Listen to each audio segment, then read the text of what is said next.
So viewers, আমরা কিন্তু এখানে চালু করতে পারছি ইনভার্টার ইউনিভার্সাল সার্কিট। এখানে তিনটা সার্কিট দেয়, একটা হলো ক্যাপাসিটার, আরপিএম ক্যাপাসিটার নেটি, আরপিএম ক্যাপাসিটার, আর এটা হলো আউটডোরের সার্কিট। এই দুইটা একসাথে থাকবে। আর এটা হলো ইনডোর সার্কিট। আমরা কিন্তু কম্প্রেসার রান করছি এবং ফ্যান মোটর চলতেছে। আর অরিজিনাল যে প্যানাসোনিকের শার্পের ফ্যান মোটরটা ছিল সেটা ব্যবহার হবে না, সেটা এই কম্প্রেসার চলতেছে, শব্দ বেরিয়েছে এবং আমরা বাতাস দিয়ে চেক করে দেখাইলাম।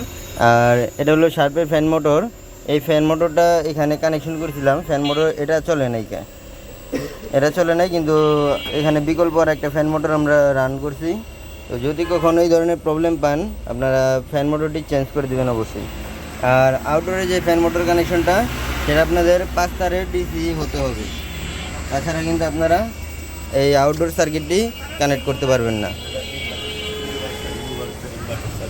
হ্যাঁ, তো এটা হলো ইনভার্টার ইউনিভার্সাল সার্কিট। যদি আপনাদের সার্কিট ডেড হয়ে যায় তখন কিন্তু আপনারা বিকল্প এটা লাগাইতে পারেন, অথবা যদি রিপেয়ার করতে চান ইউনিভার্সাল যে কোনো ইনভার্টার সার্কিট, ফ্রিজ এবং এসির, তাহলে আমাদের সাথে যোগাযোগ করবেন। স্ক্রিনে একটি নাম্বার দেওয়া থাকবে, আপনারা সেই নাম্বার যোগাযোগ করবেন।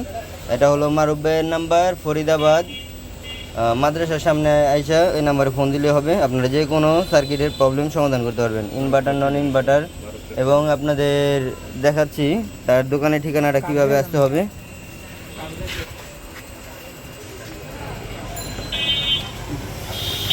তো মারুফ রেফ্রিজারেশন এখানে দেখতে পাচ্ছেন এবং তার নাম্বারটি এখানে দেওয়া আছে এবং আমি স্ক্রিনেও দিয়ে দিব। আপনারা এখানে এসে ইনভার্টার এবং নন ইনভার্টার যে কোনো সার্কিট সমাধান করতে পারবেন।